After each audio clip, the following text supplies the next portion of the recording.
So second pregnancy, again, I found out super early.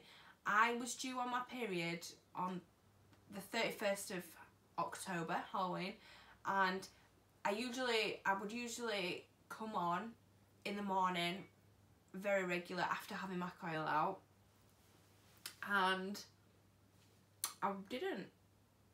I was like, oh, that's weird. So me and Tom went to Asda and got a pregnancy test, and we were like, oh, we'll do it after we've gone trick-or-treating with Dexter. So I came home and I did it, and it was really faint. I was like, oh god, it definitely is, it's definitely positive. Tom was like, oh, I don't know. I said, oh, I'll get one of them fancy clear blue ones, you know, that tell you. I said, let's get a fancy clear blue one tomorrow and then I'll let you know. So I got one and it said pregnant. I was like, oh god. I rang Tom at work. I was like, oh, I'm definitely pregnant. I rang my pals. I was like, Rachel, I'm definitely pregnant. And we didn't know what we were going to do because we didn't expect to get pregnant so quick after having my coil out, because with Dexter it took 2 years for us to get pregnant. So we expected it to take a little while. Doesn't take a little while when you're not thinking about it. I was really sick all the time up until about 14-15 weeks, just skipping, just being sick. I found them rhubarb and custard lollies, them nice hard-boiled sweet lollies, if that's what they're called, I don't know. Those lollies really saved my life. Also polos and extra strong mints, they were really good for me, except throwing them up is not great, but they help my morning sickness.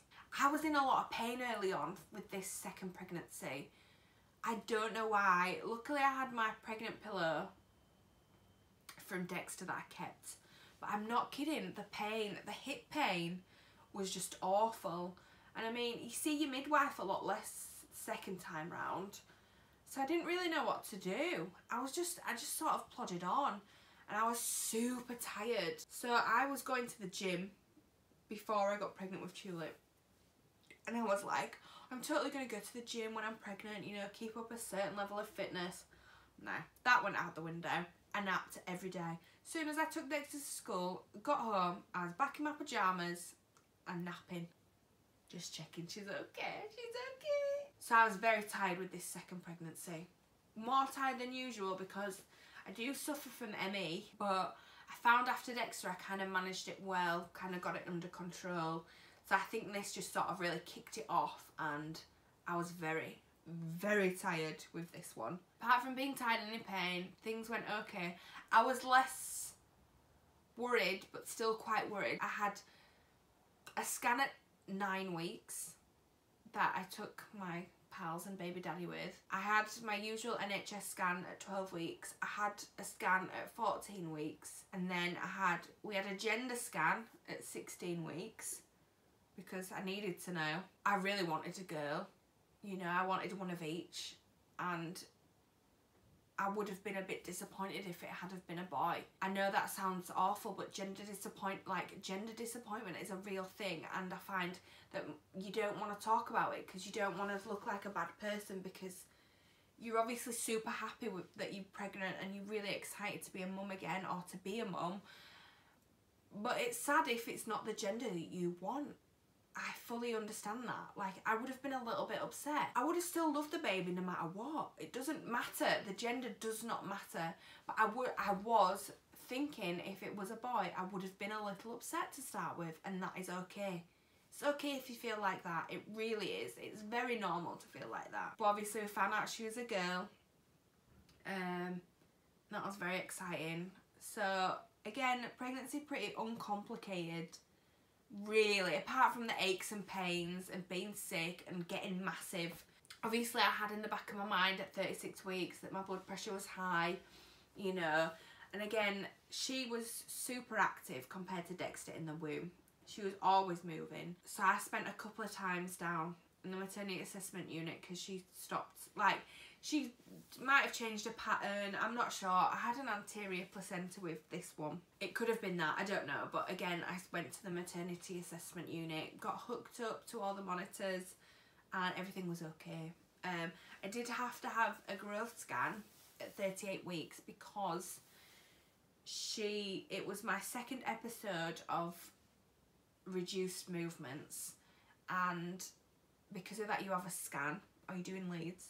So at 32 weeks I had a scan, and oh my god, so I had a scan and they give you like an estimated fetal weight at this point.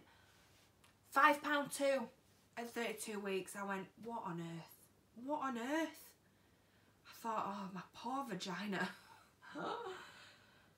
Again, after 32 weeks, pretty uncomplicated. I went to my midwife appointment at 36 weeks. That was on a Tuesday. Did everything, a little bit of protein in my urine. They check your urine every time. And high blood pressure. She sent me down to the hospital. I got checked out at the hospital. She did like 3 readings of my blood pressure over an hour. Sent me home. They were still high, but not high enough to do anything. So it's like, okay. I turned 37 weeks on the Friday. And on Friday I had to go in for reduced movements again. And I went in and I had high blood pressure. I was given 2 blood pressure tablets called Labetalol. Labetalol? I think that's what they're called. I took 2 of them and my blood pressure is still high. So they said, oh, we'll give you a sweep. Never had a sweep before. Never ever had a sweep. Had a sweep. It was weird. I'm not gonna lie. It were odd. I had a sweep though anyway. You know, I started getting a bit of cramps after, but nothing major. I started losing what? Since Googling is your plug. Didn't know that before, Dexter. I know now. Started losing some of my plug. That's labour for you. Came back and I waited to see like a doctor. You know, I thought, oh, they're going to send me home. Saw the doctor and they went, oh, we need to induce you. I was like, great. It's going to be super quick. I thought, I've done this before. It's going to be really quick. You know, they say second one is quicker. Second birth is quicker. That's all you get.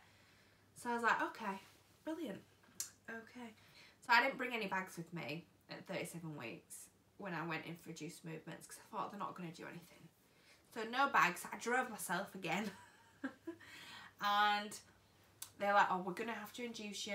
We'll have to take you to the delivery suite. We're going to break your waters. Blah, blah, blah.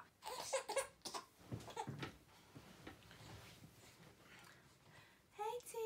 So my first thought, not was, oh, I'm going to have my baby, was, oh, my car's in the multi-story. It's going to cost loads. I ain't got any bags. What do I do? So I pretty much begged the midwives to let me drop my car off and get my bags. And reluctantly they did. So off I drove home. Rang all the parents. Dexter with his nana.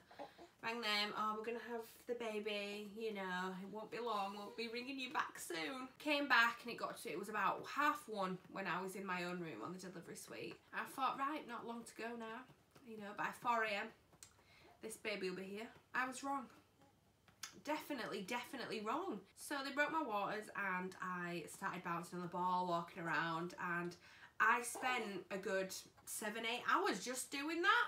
And I thought, where's this baby? The baby wasn't here. So at 8 AM, the midwife stopped over and a new midwife came in who was so bloody lovely. She was so nice. She said, I need to go on the drip. Never had the drip before. I think it's oxytocin. Hooked me up to that. Also, worst thing about being in labour is the bloody cannula. The cannula's in your hand. It's awful. So I had the drip and things started getting a little bit more intense and I really felt it. And she said, I'm not going to check you. You just let me know when you need to push.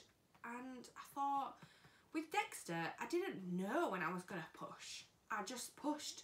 They just went, you're having a contraction, you 10 centimetres, push. So I did. So I had no idea when I would know when to push. But, you know, I just went with it for then. I couldn't be bothered to argue. And anyway, it got to a point where the only way I can describe it is, it felt like I needed to fart.